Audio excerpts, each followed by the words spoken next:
The growth of a new life should be a natural and beautiful process, but history has not been kind to mothers and their precious burden. Childbirth was something to be feared. Pregnant women were often victims of ignorance, politics, and technology gone wrong. The story of the forceps is really one of the most remarkable in all of medical history. The very things designed to help birth became a source of new problems and abuse. But we are finally learning to tame technology and open up new frontiers inside the body. Now that I can actually see it, it's incredible. But is birth really free from our misconceptions?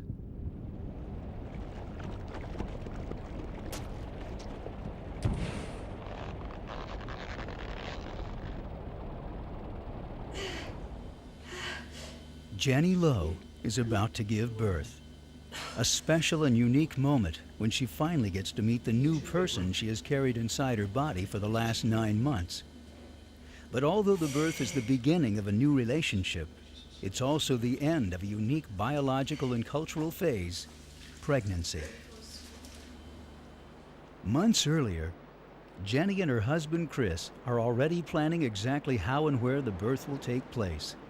Not an easy decision, but at least they have the luxury of choice. I would quite like a home birth, but I think on this occasion, because it's my first, I'd prefer to go to hospital. And just in case things go wrong, or, well, I'm sure they won't, but just in case, it'd be nice for the first time to have the staff backup, the expertise there on hand. But Jenny has no idea how lucky she is.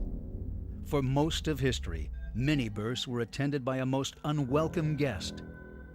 One of the great luxuries of the 20th century and beyond is that childbirth is a very safe endeavor. We can expect to go to the hospital. The baby's going to come out either vaginally or by cesarean section, but because of electronic monitoring, the baby's going to be healthy. We know that the whole way through. This was certainly not always the case.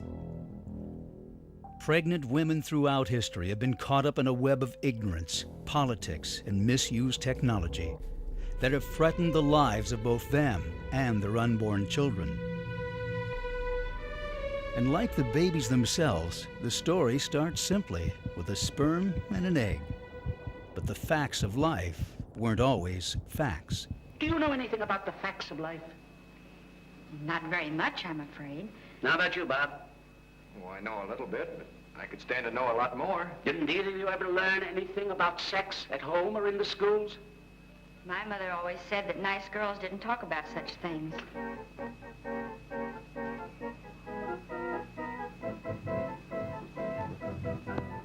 This is the wonderful story of life.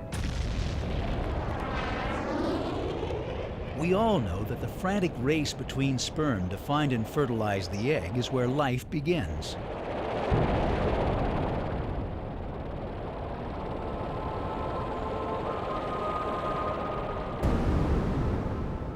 But due to their small size and some strange sexual politics, the discovery of both sperm and egg did not occur until relatively late in medical history.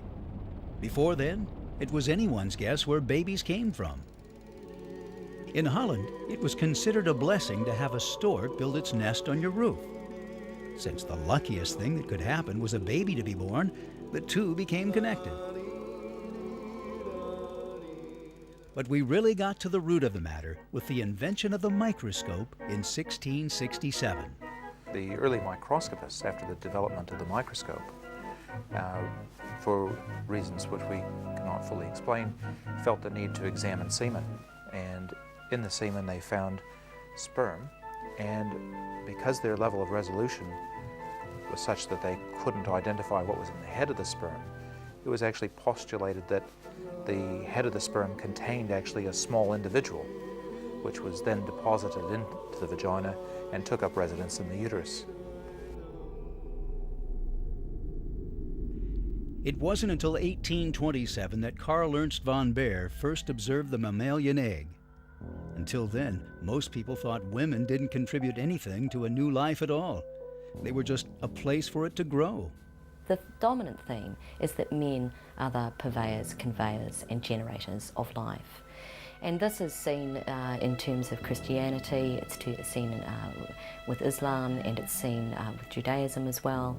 And of course the Bible reiterates this repeatedly, the notion that men, the bearer of seeds, women, the field. Indeed, in past times, there was a very strong link between fertility and agriculture.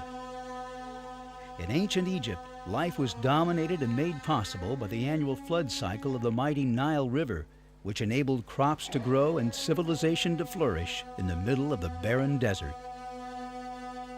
It's no surprise then that Isis, the goddess of fertility, was also responsible for crops, the cycle of the seasons, and the Nile itself. Isis had her own temples, and sophisticated rituals were performed by aspiring mothers to gain her blessing and become fertile. The fertility experts of the Dark Ages were the healers, or wise women, as they called themselves, or witches, as everyone else called them.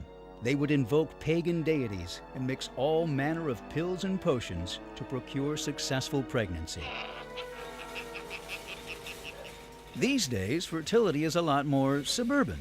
This supermarket in England was the scene of conceptions that, while not exactly immaculate, were convenient and had ample parking. All thanks to Checkout 11, a most unlikely fertility shrine.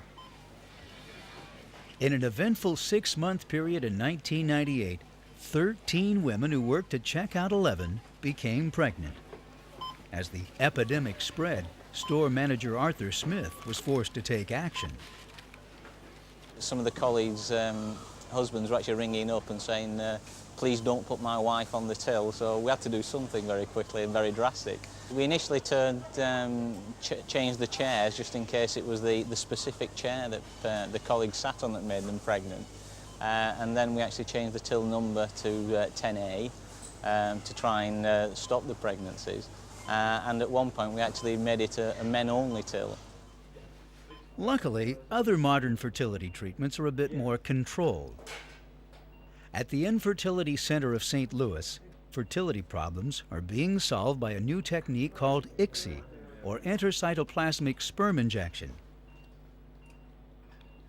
Mature eggs, ripened by hormone treatment, are harvested directly from the mother's ovaries.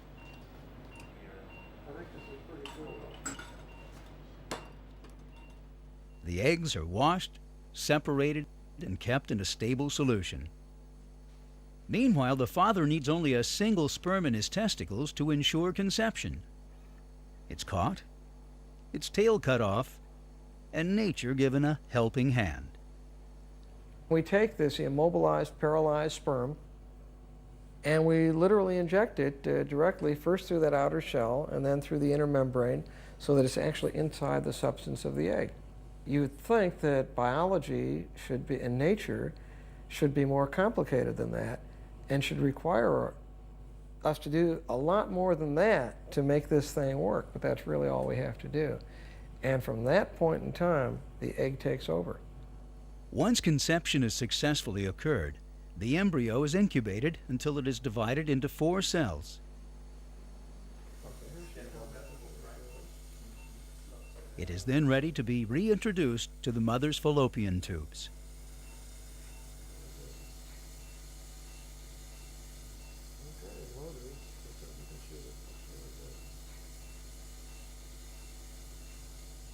And so the facts of life are now finally, well, facts. When ovulation occurs, and during the time that the ovum is in the fallopian tube, the spermatozoa deposited in the vagina pass through the cervix and upward as they seek the ovum.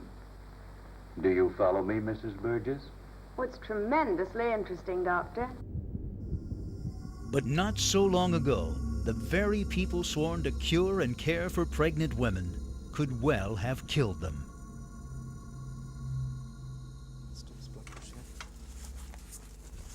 Throughout her pregnancy, Jenny visits her obstetrician, who keeps a careful eye on all aspects of her health and the baby's. I feel really good. I've got lots of energy. Blood pressure's great, wonderful. 100 on 60. I sometimes get some backache, but I think that's to be expected. That might just be from work. The baby seems to be pushing up a lot more now. It seems to be taking up a lot more stomach room, so yeah, you can feel a bit of discomfort around your ribs. It definitely feels like it's pressing now. You getting some indigestion? Oh no, just She is in the capable hands of a doctor, highly trained in women's health and anatomy. Probably for this stage. Is it the sides of them? But this is very much a modern luxury. There were times in the past where it was actually quite unacceptable, and in fact, even irreligious to examine the female body. The ancient Greeks and Romans could at least lay hands on their patients and invented the specialties of obstetrics and gynecology. The father of gynecology was Soranus, who wrote a textbook that was used for 1,500 years. Unfortunately, his work was severely hampered by some very odd theories about the female body.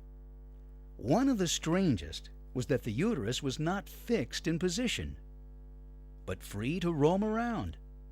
It was believed it could wander extensively in the body, and that when the organ was displaced, women became hysterical.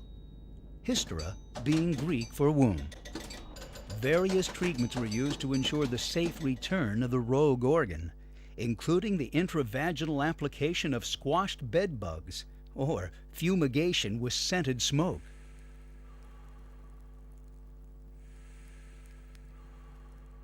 With the fall of both the Greek and Roman civilizations, the aptly named Dark Ages began. They were certainly the Dark Ages as far as medicine was concerned. There was still a lot of hocus pocus. There were religious taboos on examining the female anatomy. There were religious taboos in learning about anatomy in general, either male or female. What little medical knowledge was left was preserved by the Muslim nations. Unfortunately, Islamic doctrine further blocked the progress of anatomy.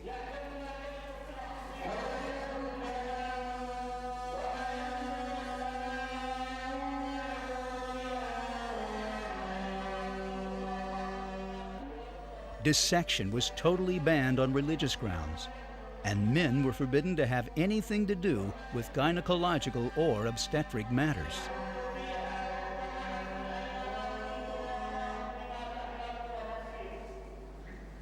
If we go back into the 14th, 15th, 16th centuries, only the most celibate of men would ever have the opportunity to view a woman without clothing on, and the idea that you could be present during the time of a delivery was absolutely forbidden. There are even accounts where an individual was dressed as a woman so that he could go into a delivery room, watch the delivery, and learn from it. Having been discovered, he was burned at the stake. It's episodes such as that that did very little for the cause of medical education. It wasn't until the 16th century that progress could be made, when the great Italian anatomist Vesalius dared to dissect and study real human beings. His brilliant student Falloppio specialized in female anatomy. The fallopian tubes are named in his honor.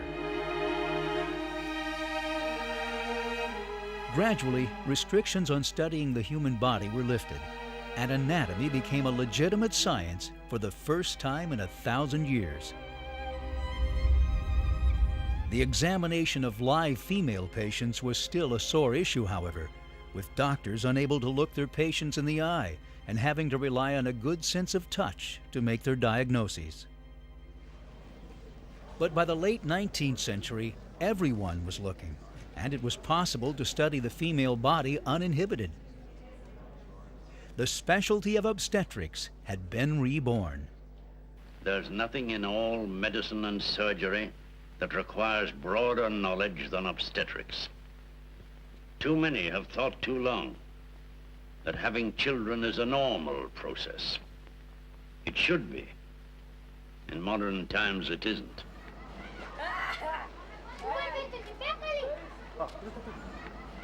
Even though modern medical expertise may be available to some, 3/4 of the world's population have no such luxury.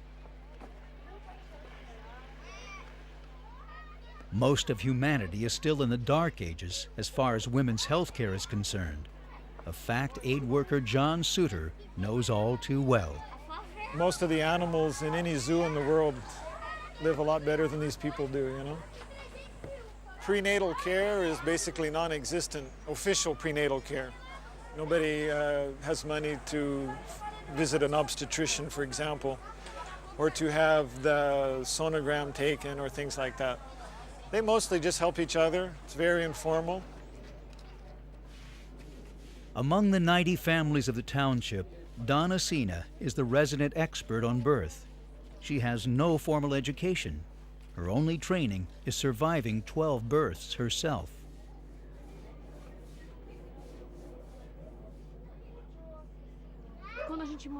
The first delivery I did was my sister. Then I delivered my own child. And the third was my neighbour in the alleyway, outside in the rain. Unfortunately, the baby was sick and died.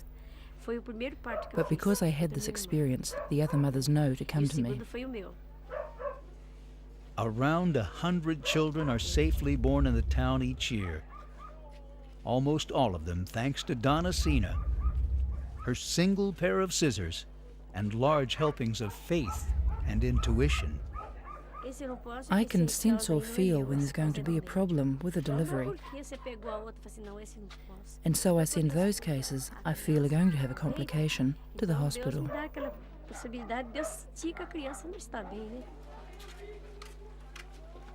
But in the modern world, there is no room for gut feelings.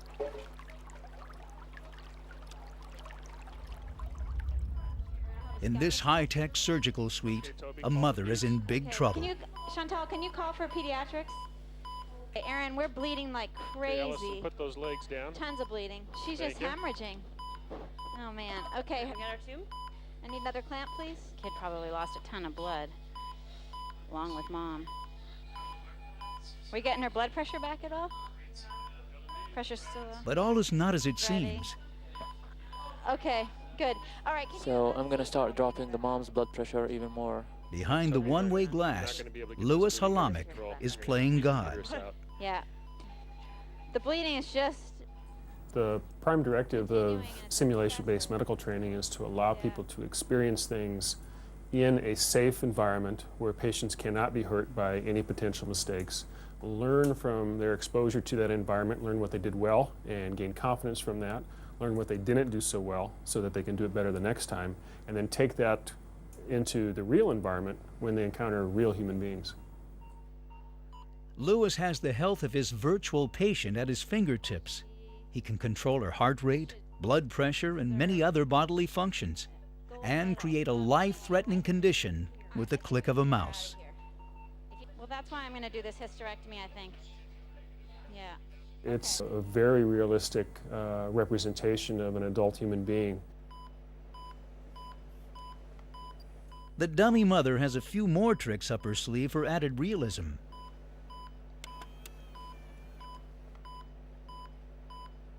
What are you doing to me?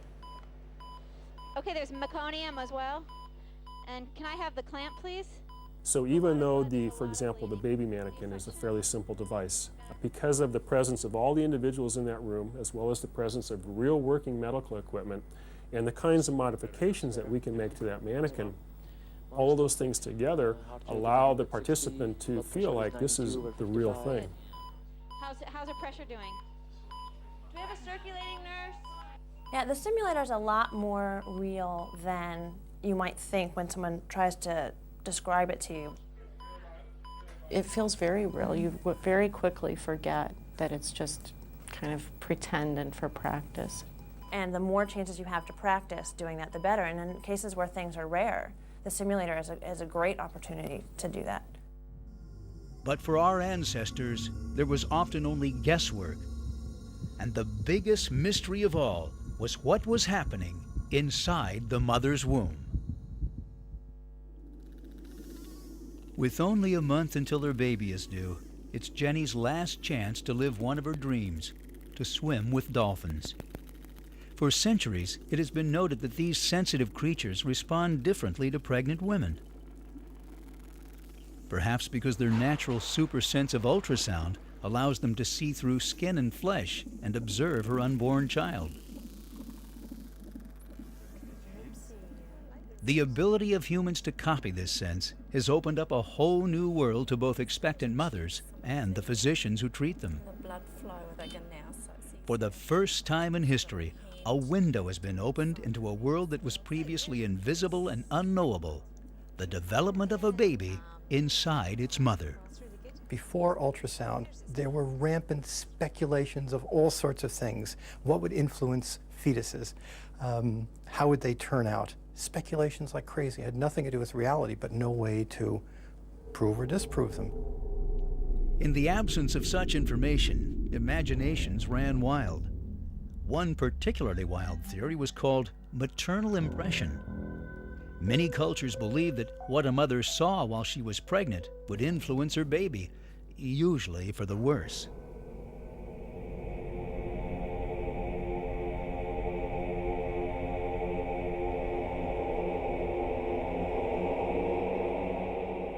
Comets and eclipses were particularly dreaded, as it was feared they would cause severe malformations.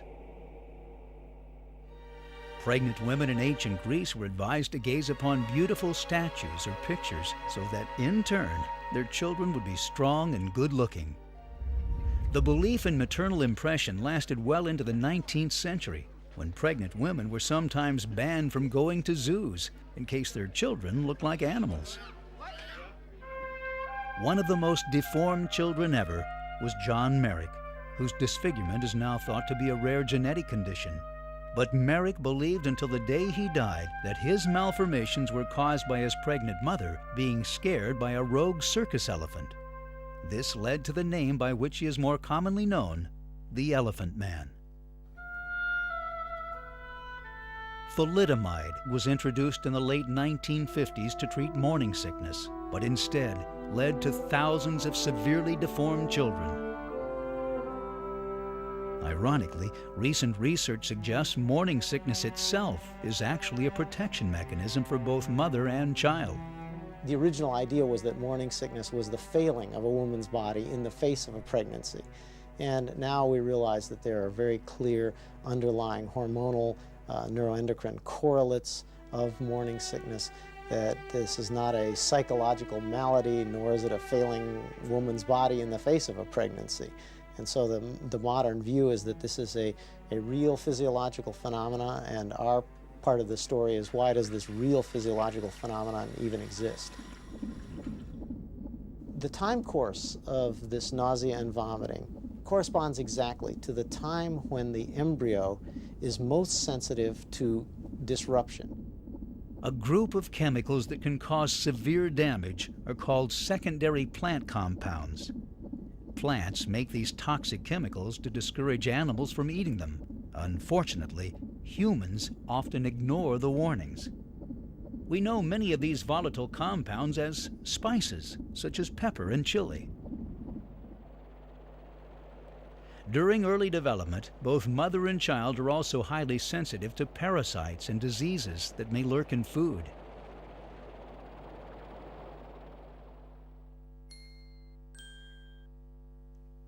Dr. Sherman's theories may explain why pregnant women tend to crave highly processed foods and go off spicy foods, meat and vegetables, which carry a higher risk of contamination.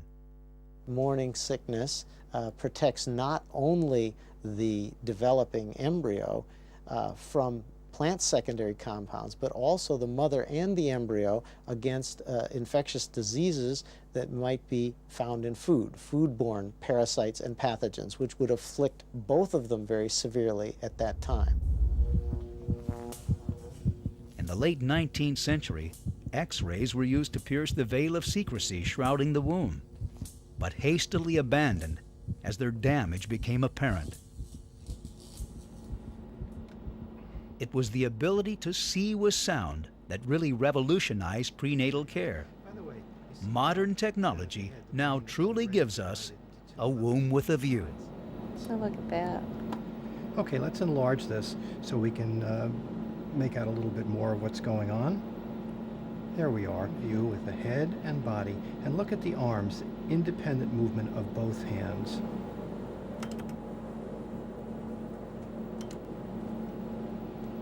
That's the heart moving right here, and let's listen.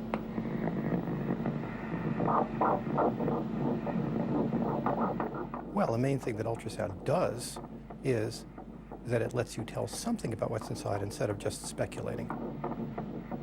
About the first obstetrical uses of ultrasound were 1957, and that was Ian Donald in Scotland. And the idea of making images of things inside the body using sound waves really came along after World War II.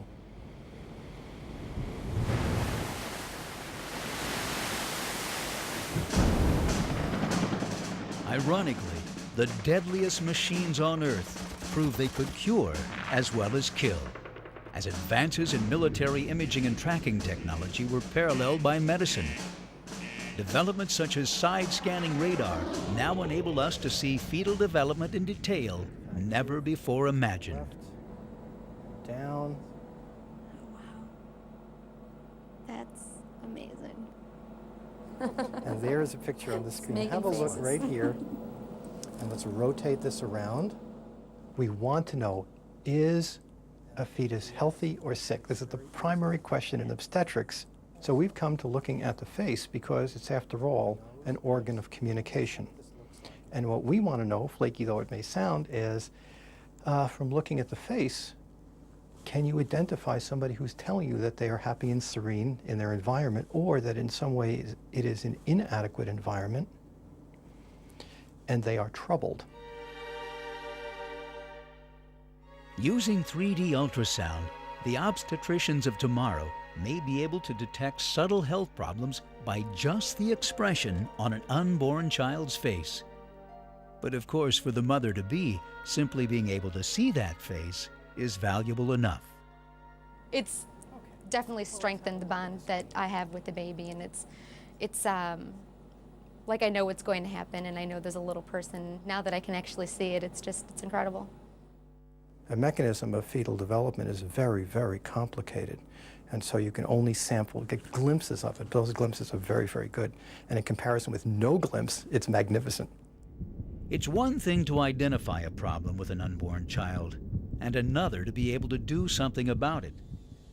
But advances in surgery are revolutionizing the treatment of serious birth defects, such as spina bifida, while the patient is still in the womb. The spina bifida problem anatomically is where a certain segment of the spinal cord is exposed to the outside world. Before birth, it's exposed to the amniotic fluid environment. And that means that the hard tissue, the bone, and the soft tissue, the skin, is just not there. This can cause severe damage to the developing spinal cord and result in a baby born paralyzed from the waist down, and often with brain damage and other serious problems. Surgeons can repair the exposed cord after birth, but by then the damage may already be done. Now, pioneering surgery can do the same operation on an unborn child, protecting the fragile spinal cord before it is damaged. The baby's head is located over here. The baby's back comes across like this, and the legs are over here. This is the lower part of the baby's back that's been exposed. The spina bifida defect has been closed. A drain has been placed so that the cerebral spinal fluid will continue to drip out into the amniotic space. But whatever treatment a baby is given in the womb, it and the mother must still survive the birth. For most of history, this was by no means a sure thing.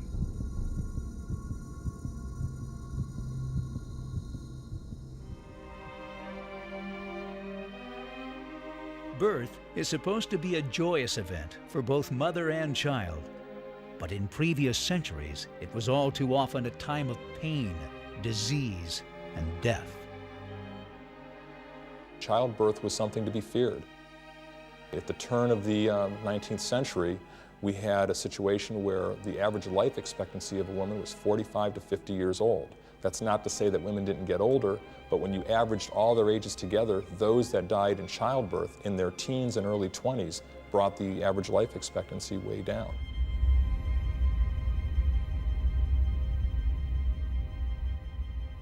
Probably the single most devastating consequence in pregnancy in centuries prior to antibiotics was puerperal fever, or childbed fever. This devastating condition was simply infection caused by bacteria invading the birth canal. But as basic as this seems to us now, our ancestors had no idea germs even existed, let alone how they were spread. The problem wasn't so bad when birth occurred at home with just a midwife present.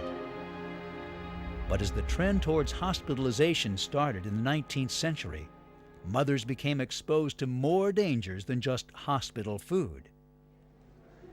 Lying in hospitals were often as crowded and dirty as the streets outside. All too often, the lying in could become a permanent state. Today, we expect any medical expert probing around our insides to have at least washed their hands first, and preferably put on some gloves. But 150 years ago, doctors would often go straight from dissecting corpses to delivering babies, with only the most rudimentary of cleaning in between. This, not surprisingly, led to the spread of infection, which was the biggest killer of unborn children and their mothers. Epidemics of disease through hospitals could sometimes lead to entire wards being lost. In a single week in 1856, 31 out of 32 women delivering in a Paris hospital died. There are a great many people who struggled with what exactly was happening during that time. Certainly the most famous of all was Semmelweis, who wrote a large monograph on childbed fever and puerperal fever. Semmelweis was appalled at the high death rates in wards staffed by doctors compared to those run by midwives. He finally realized the major difference was doctors were also handling corpses, and insisted they thoroughly wash their hands before attending births. The results were immediate and dramatic, but not everyone was convinced. Even when prominent American surgeon Oliver Wendell Holmes added his support to the method, many of the old guard still refused to believe it. They blamed the mother's deaths on time-honored causes such as seduction, remorse, and worrying. Disillusioned and depressed, Semmelweis was committed to an asylum in 1865, and in a cruelly ironic twist of fate, a cut finger became infected and eventually killed him before his theory could be proven. A world away in Rio de Janeiro, there is no better place to see the body beautiful. Not surprisingly, this obsession with image also extends to birth. Brazil tops the world in cesarean sections. In some cities, 90% of women deliver this way, mainly for cosmetic reasons. But in the past, things looked very different. Good health was not an option for many poor people in previous centuries. A disease called rickets, caused by poor diet and not enough sunlight, left many of them with brittle and deformed bones.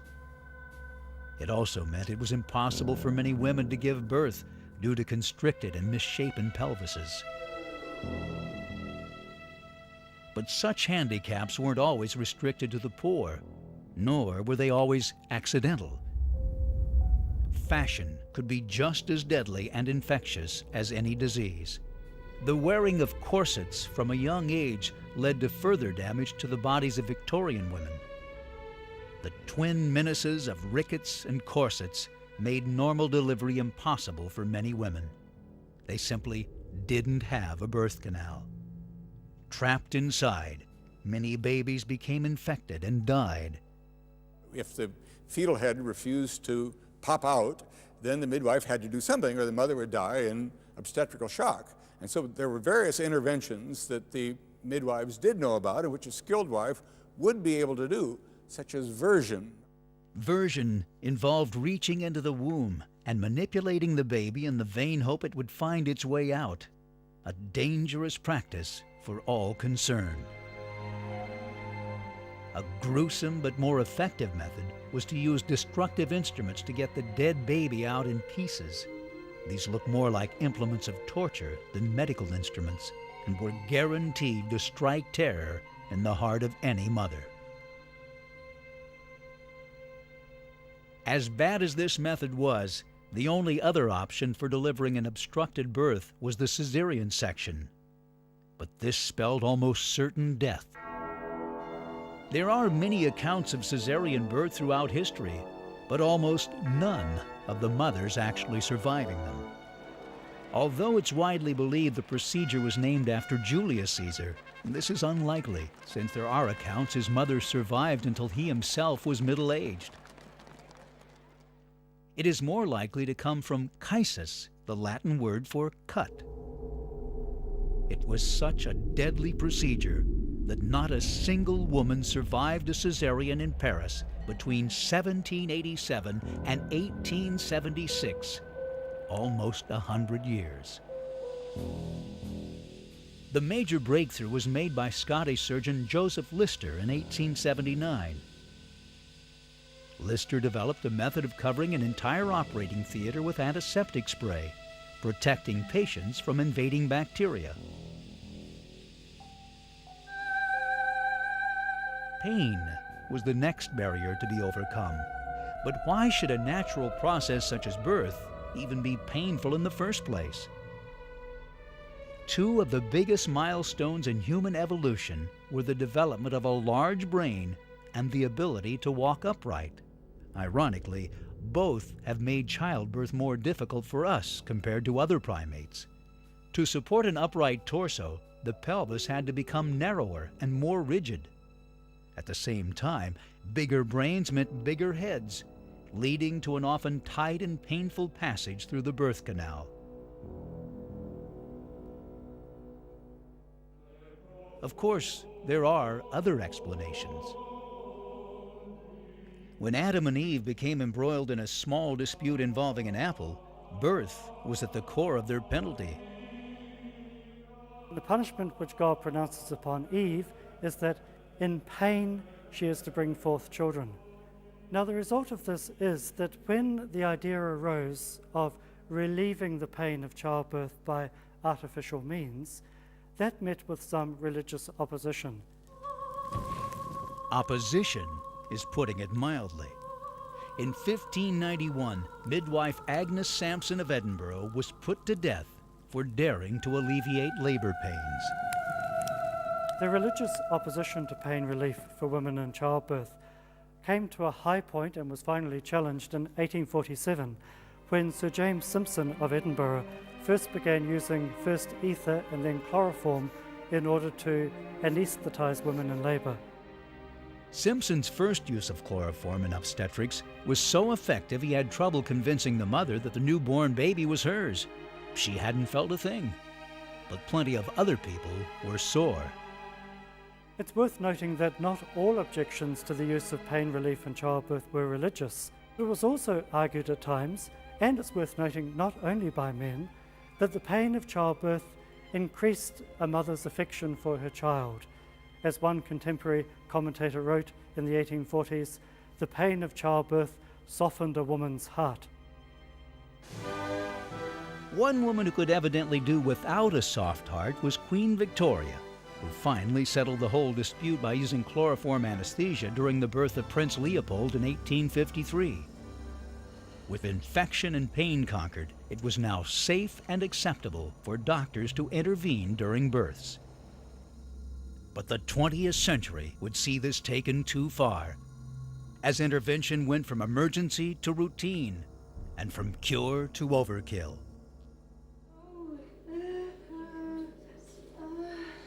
Jenny is now heavily in labor and just hours away from giving birth. She has decided on a hospital birth, but with minimum anesthesia and both a midwife and obstetrician present. In many ways, she's walking the middle ground in one of the biggest power struggles in medical history. The image of a male doctor delivering a baby in a hospital is so familiar that we take it for granted.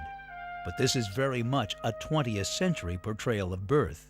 In the history of the birth experience, or in the history of obstetrics, if you wish, there is a kind of turning point in which the doctor replaces the midwife. The overwhelming majority of births that took place before 1900 were midwife assisted. If there were birth complications, then somebody would be called in, but it would be the midwife who was the basic birth attendant. And if we ask who was in charge, well, the midwife was in charge. Throughout history, birth had been strictly women's business. Men were discouraged or even forbidden from playing any part in proceedings. But the balance of power began to shift in the 18th century as female midwives were challenged by male doctors. By then, doctors had finally become skilled enough to cure instead of kill. They began to covet the highly profitable birthing trade and developed a secret weapon that would literally be the ace up their sleeves. In 1813, a chest was found under the floorboards of Woodham Mortimer Hall in England, where it had been hidden for almost 100 years. Inside were books, clothes, and some strange-looking medical instruments. The chest belonged to Peter Chamberlain, an enigmatic and controversial physician who revolutionized delivery in 18th century England. The story of the forceps is really one of the most remarkable in all of medical history. For the most part, when one discovers something, nowadays we think of wanting to make sure that everybody knows about it. Not so in the case of the Chamberlains. This was a cloistered family secret for more than 75 years. The forceps is sometimes referred to as the secret instruments, and that was because of the manner in which the Chamberlains used their instrument. They wanted no other family to have the information, or no other physician to have use of the obstetrical forceps. After first sending everyone out of the birthing room and often blindfolding the mother, the doctor would produce the forceps from up their sleeve or under their coat and covertly deliver the baby. The mother herself had no idea what was going on or in.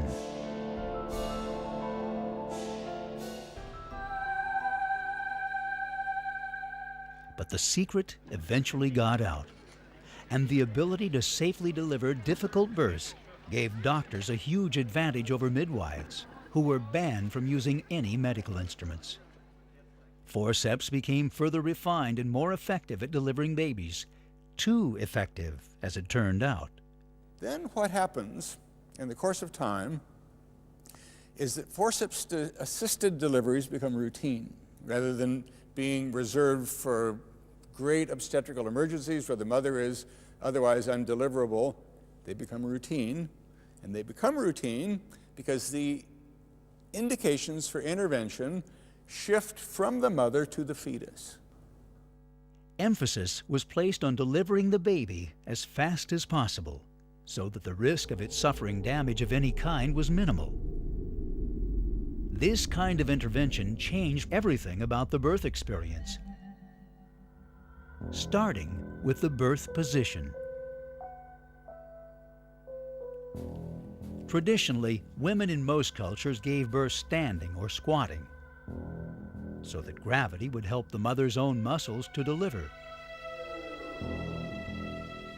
Birthing chairs in the 16th and 17th centuries were also designed on this principle. Giving birth lying down had never occurred to anyone until forceps became common. Doctors then borrowed a position from medieval surgery. A lithotomy was a rather horrific operation in which bladder stones were cut out. It allowed the surgeon to access all areas, perfect for forceps-aided deliveries. Giving birth in this way became known as the lithotomy position. Another development that would change birth forever was a new generation of anesthetics. These not only stopped women feeling any pain, they stopped them feeling anything at all. Saddle block involved an injection into the spine, which would effectively paralyze the woman from the waist down, preventing her from feeling, pushing, or being able to contribute in any meaningful way to her own delivery. and therewith the nature of the birth experience itself changed dramatically from a kind of natural physiological act in which intervention would take place under unusual circumstances to a kind of sociodrama supervised by the physician, not supervised by the midwife, in which intervention was accepted as routine and normal. Each new intervention led to another, to the point where a typical birth in the 1960s became less like the joyous and natural arrival of a child and more like a surgical procedure to remove a 7-pound growth. But eventually, the tide of intervention began to recede. We then look at an era of the 60s, 70s, and 80s where Lamaze classes, the Bradley method, all of these methods for going back to natural childbirth took a strong hold in the fact that they could accomplish birth, focus on something that would allow the women to overcome their pain and successfully deliver their babies. Many women chose to dispense with hospitals altogether, and methods such as water birth became increasingly popular. The stirrups, bright lights, and machines of surgical suites were replaced by the comforts of home sweet home. And some particularly independent women now openly reject any medical assistance at all. The problems in birth are generally caused by interference from the outside, people continually poking and prodding you and testing you and telling you what to do, and it's just like interfering in sex. If somebody comes up and is continually tapping you on the shoulder and asking you questions, it's going to affect you physiologically. And so that's what we felt was happening in childbirth, that if women could just be left alone, that they could do a much better job of giving birth. Laura has had 4 children at home, including a breech birth, without any intervention at all. So I set about eliminating the fear. I felt if I could eliminate the fear and allow the blood to just flow to my uterus, that it could gently contract and get my baby out. I don't think you can tell people everyone should go out and have an unassisted birth. I think you're going to have a lot of problems. But as people begin to understand how their minds work, how their bodies work, then they'll see that doctors and midwives really aren't necessary, that their bodies already know how to give birth. But most of the world's mothers are on their own, whether they like it or not. According to the World Health Organization, 1 woman a minute dies in childbirth. Less than 1% of these 500,000 deaths every year are in developed countries.